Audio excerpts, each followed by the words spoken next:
Bon, on a réussi à se rendre jusqu'au canal de Cape Cod sans frapper une seule bouée de pêcheurs. Fait que on vient d'arriver à Block Island, puis j'ai vraiment le bâton.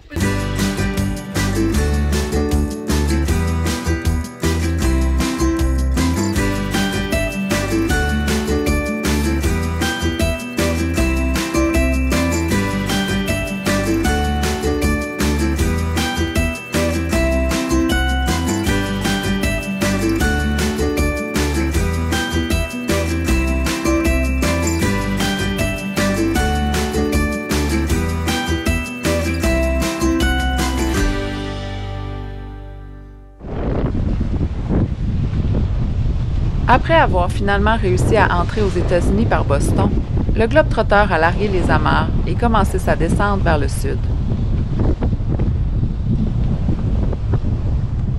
Là, on se dirige vers la ville de Plymouth, un petit 36 000 nautiques relativement simple pour la famille. Vous ne croiriez pas à ça, la quantité de bouées de pêcheurs qui se trouvent sur notre chemin. C'est comme un champ de mine à éviter. Quand je suis à la barre en arrière, je vois vraiment pas bien les bouées de pêche, c'est vraiment pas idéal. Tandis que ici, je suis premièrement complètement protégé du vent, c'est fantastique. J'ai mon iPad là pour me voir où est-ce que je m'en vais. Mais surtout, j'ai une vue vraiment 180 de tout ce qui se passe. J'ai les contrôles ici de mon pilote automatique. Fait que si je vois qu'il y a une bouée de pêche qui est en train de s'en venir sur nous, ben, je peux facilement corriger notre trajectoire pour l'éviter. On pourrait croire qu'à la grandeur de l'océan, il faut être méchamment malchanceux pour attraper une bouée, mais ça nous est déjà arrivé. Et on n'a pas envie de répéter l'expérience ici parce qu'on est quand même assez loin de la côte.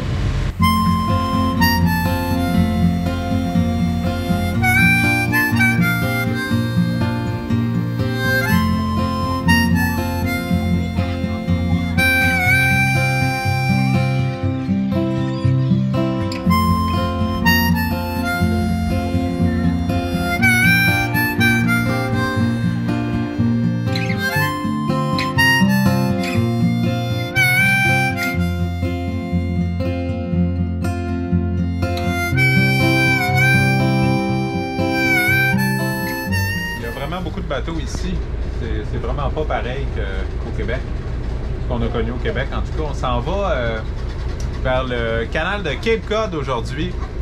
Alors, ça devrait être vraiment cool. C'est un canal qui nous permet de ne pas retourner dans l'océan, en fait, puis de passer plus rapidement là, à l'intérieur des terres. C'est un des rares canals intérieurs qu'on va pouvoir faire, celui-là, puis celui de Chesapeake Bay aussi.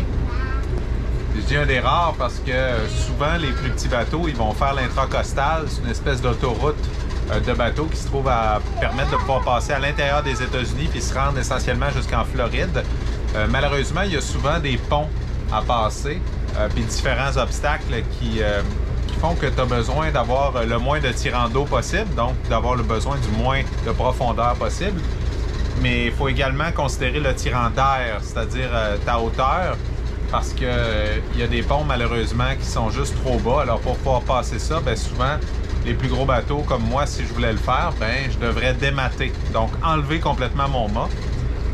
Il est évidemment absolument pas question que je fasse ça. Alors on va devoir passer par l'océan, puis des fois passer par des endroits qui sont un petit peu plus dangereux, mais on va faire attention, prendre les précautions nécessaires.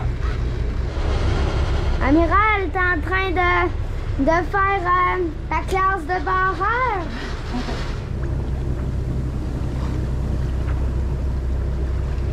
Bon, on a réussi à se rendre jusqu'au canal de Cape Cod sans frapper une seule bouée de pêcheurs, ce qui est pas loin d'être un miracle.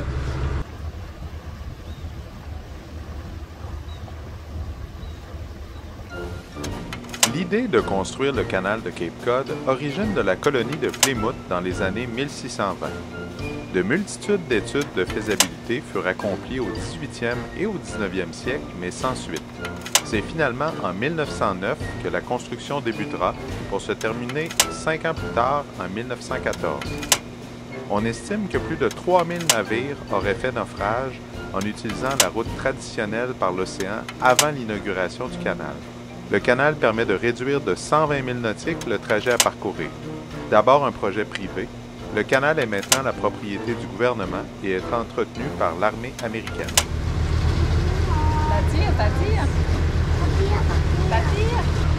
Bon, ben cette fois-ci, je suis arrivé à l'heure. J'ai lu ma table des marées, puis je suis arrivé à l'entrée du canal de Cape Cod à l'heure. Alors, ça fait toute une différence. Je suis arrivé là à 6 nœuds à peu près de vitesse. Puis sans ajuster mon moteur, j'ai monté jusqu'à 11 nœuds tantôt. Alors, 5 nœuds de courant actuellement qui est favorable. Il y a des gens qui pêchent un peu partout, là, ici, tout au long du canal. C'est vraiment cool. Puis il y a une piste, une espèce de piste cyclable, là, un sentier là, qui semble faire les deux rives du canal.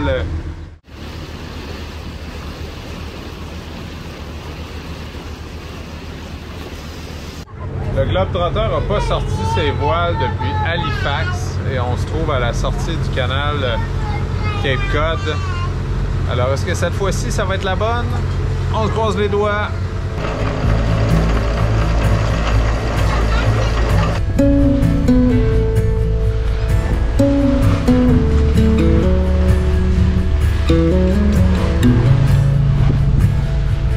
Hey, il fait beau!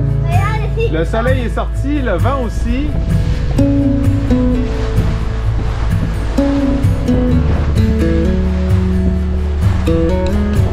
Hey, ça, c'est de la voile comme on aime.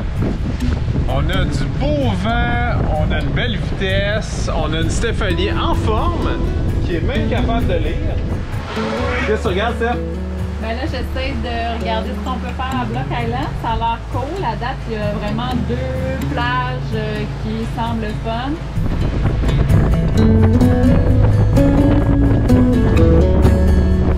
Toute une surprise nous attendait à notre arrivée à Block Island.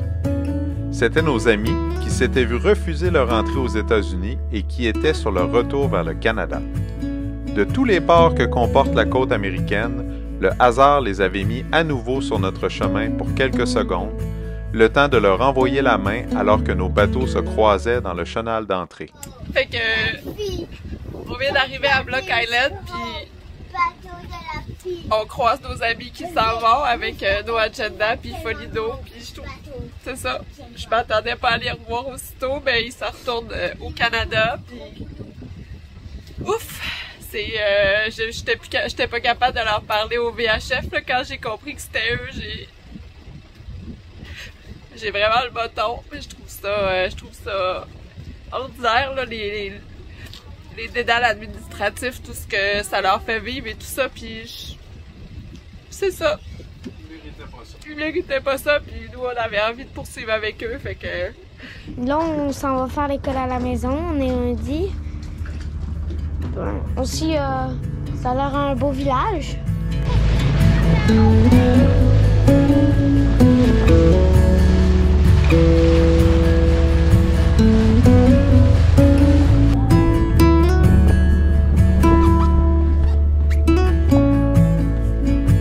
On s'est fait recommander ce parc-ci à Block Island pour faire l'école à la maison. Donc, il y a un parc de jeux qui est vraiment génial. C'est parfait pour que Benjamin puisse s'amuser pendant qu'on fait un peu d'école avec Olivier.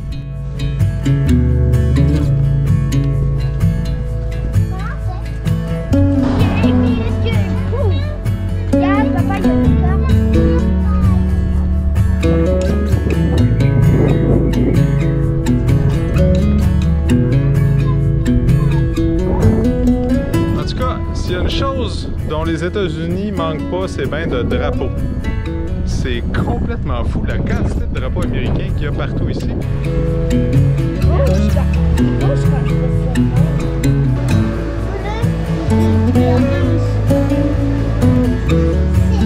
C'est vraiment un bel endroit. Les gens sont super sympathiques. Et je me promène sur le bord de la rue, les gens m'envoient la main, même en auto, à pied, en vélo, comme à l'île d'Orléans.